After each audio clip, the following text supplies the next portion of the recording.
Olá, gente, como vai? Hoje vamos falar um pouco sobre algumas características do conceito de cultura. Nas aulas anteriores, a gente fez uma crítica do conceito de raça, a gente também fez uma crítica da ideia de que haveria uma natureza masculina ou uma natureza feminina que explicaria os papéis sociais. A gente vai reconhecer a partir de agora que é no campo da cultura e da história particular de cada sociedade é que as diferenças sociais vão sendo construídas. Elas são, portanto, um produto da vida social.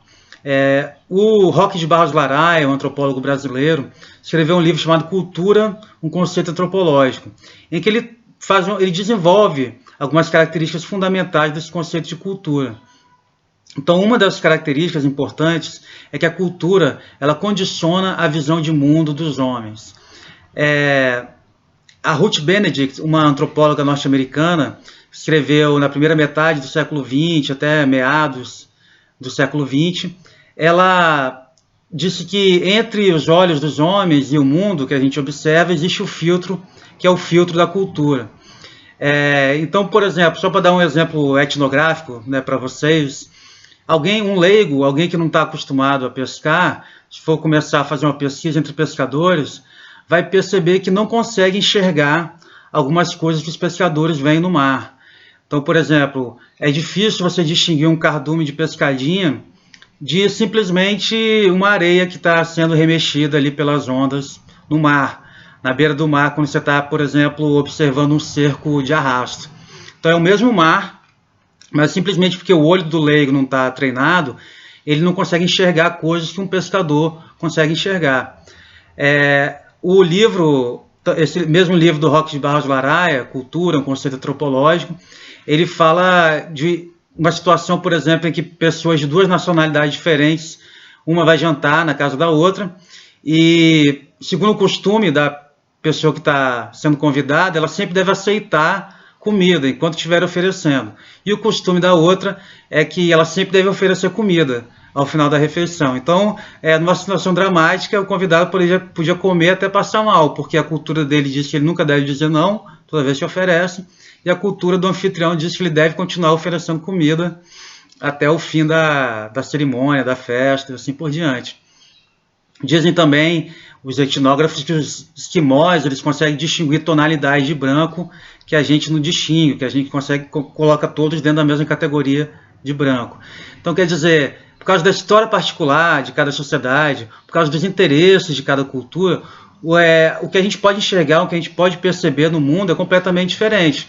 Então, por exemplo, para mim, que não estou familiarizado com a floresta amazônica, aquilo tudo é um amontoado de árvores, lindo, maravilhoso. Mas para um índio, por exemplo, que mora naquela religião, existem caminhos, existem regiões, existem áreas com características completamente diferentes que eu não posso distinguir. Então essa é a primeira característica do conceito de cultura. Ela condiciona a visão do mundo, a visão de mundo, né? A visão dos seres humanos. Não só a visão física, né? Quanto do significado das coisas também, né? Então, por exemplo, a cor branca para os japoneses está associada ao luto, enquanto para a gente a cor preta que está associada ao luto. Né? Então, o significado das coisas ele varia muito de acordo com a cultura. Então, o luto ele não está contido na cor preta, né? É o significado que a gente dá para a cor preta que relaciona ela ao luto. Então, essa é a primeira característica do conceito de cultura. Ela serve como um filtro para a gente enxergar a realidade. Ela permite que diferentes sociedades atribuam significados diferentes a fenômenos aparentemente semelhantes. Uma outra característica do conceito de cultura é que ela possui uma lógica própria. Né? Então não dá para a gente tentar entender a cultura de uma sociedade a partir das nossas próprias categorias. Durante muito tempo, a antropologia considerou que os primitivos, os selvagens, digamos assim, como eram chamados, né? Sociedades como, por exemplo, os índios das planícies sul-americanas, né? Os Yanomami, os Apinabjé, os Tupinambá e assim por diante. Acreditava-se que eles tinham uma mentalidade primitiva, ou seja, que eles não eram capazes de desenvolver um pensamento complexo, como, por exemplo, o pensamento científico e assim por diante. Então, por exemplo, quando os antropólogos se deparavam com crenças, como, por exemplo, crenças sobre feitiçaria, Eles achavam, esses caras estão confundindo realidade com ficção, né? Eles sonham, ficam se lembrando do sonho e aí misturam o sonho com a realidade. Mas, na verdade, quando você estuda crenças, como, por exemplo, crenças de feitiçaria entre os Azande do Sudão, na África, né? Você tem que entender o sentido dessa crença do ponto de vista do sistema todo em que ela faz parte, para você não começar a achar que existe uma hierarquia na capacidade mental das diferentes sociedades. Um Azande também poderia achar muito pitoresco que um segmento do cristianismo ritualmente coma o corpo do Filho de Deus, né? Mas todo mundo sabe que os católicos, eles não estão comendo fisicamente o corpo de Cristo, né? Eles estão comendo simbolicamente o corpo de Cristo, quando eles comem a hóstia, né? Então, quer dizer, esse campo do simbolismo católico, por exemplo, só faz sentido quando você entende toda a doutrina católica. Ou se você vê algum segmento evangélico, por exemplo, falando em línguas, né? Pode causar um estranhamento também para quem não está familiarizado, mas do ponto de vista daquela religião, faz todo sentido que algumas pessoas falem em línguas, né? Então, a gente não pode julgar outras sociedades a partir das nossas próprias categorias. A gente tem que entender as crenças das outras sociedades a partir do papel que elas desempenham no sistema todo daquela sociedade. Então, se você quer entender as crenças sobre feitiçaria dos Azande, você tem que sentar com os Azande e conversar e pedir para eles explicarem para vocês. O Evans Pritchard, que era um antropólogo católico inglês, ele falou que depois de muito tempo entre os Azande, ele mesmo já estava começando a usar a noção de bruxaria ou de feitiçaria, quando, por exemplo, algum plano dele era mal sucedido, ele começava a imaginar, acho que nesse momento os Azande diriam que é o caso de alguém estar fazendo bruxaria para mim. Confundi um pouco as categorias de feitiçaria e bruxaria aqui, gente, mas o que interessa para a gente é basicamente a ideia de ser um sistema de crenças que é estranho para a gente, mas que tem que ser entendido dentro da lógica própria daquela cultura.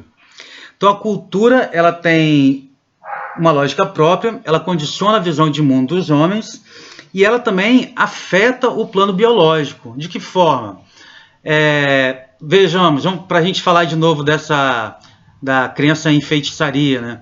Em algumas sociedades, como essa crença é muito forte, alguém que acredite que sofreu feitiçaria pode realmente começar a entrar num estado psicológico negativo. E isso produz reações da sociedade também, né? Então, se aquele grupo acha que a pessoa sofreu feitiçaria, já começa a cumprir uma série de tabus em que ela vai ficar isolada. Isso pode reforçar esse sentimento de insegurança da pessoa e ela pode entrar realmente numa condição psicológica que produz efeitos fisiológicos, como, por exemplo, perda de apetite, como consequência, enfraquecimento e pode até chegar a óbito. Aí você vai dizer, mas a pessoa não morreu de feitiçaria, né? Ela morreu porque ela não se alimentou. Sim, mas foi a feitiçaria, foi a crença social no sistema de feitiçaria que produziu essas consequências biológicas, fez ela parar de comer e assim por diante. Pode causar muito estranhamento para a gente, mas, por exemplo, vamos pensar na depressão, né? O mal que assombra a nossa sociedade. Vocês sabem que se comparar o cérebro, né, fizer uma tomografia, comparar o cérebro de uma pessoa saudável e uma pessoa deprimida, é possível identificar um funcionamento diferente, né?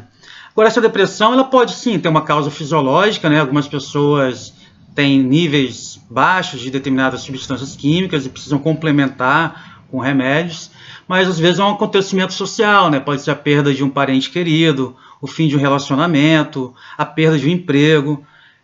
Isso tudo pode desencadear processos biológicos, ou seja, causas sociais podem desencadear processos fisiológicos e biológicos.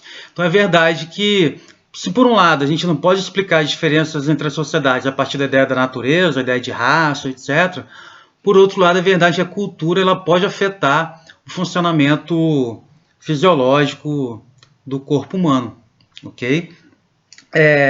Uma outra característica do conceito de cultura é que os indivíduos eles participam diferentemente das suas sociedades, né, da sua cultura. Então, por exemplo, se por um lado a gente fala a cultura brasileira é assim, a cultura americana é assado e a cultura francesa é cozida, quando a gente olha para dentro da cultura brasileira, a gente pode ver que um homem no Brasil ele não tem a mesma experiência de uma mulher. A gente falou sobre isso na aula passada.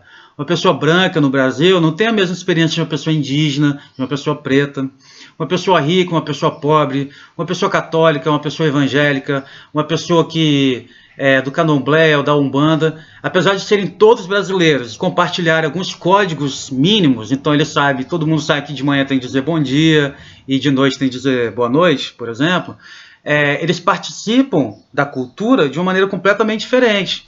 Então não dá para negar que pessoas, né, brancas, ricas, cristãs, têm uma experiência na sociedade brasileira muito diferente, por exemplo, de pessoas pretas, de pessoas pobres, de pessoas transexuais, de pessoas que frequentam cultos afro-brasileiros e assim por diante. Ou mesmo evangélicos, né? Porque se a gente for pensar, no Brasil a gente tem feriados católicos, apesar da gente ser uma sociedade laica.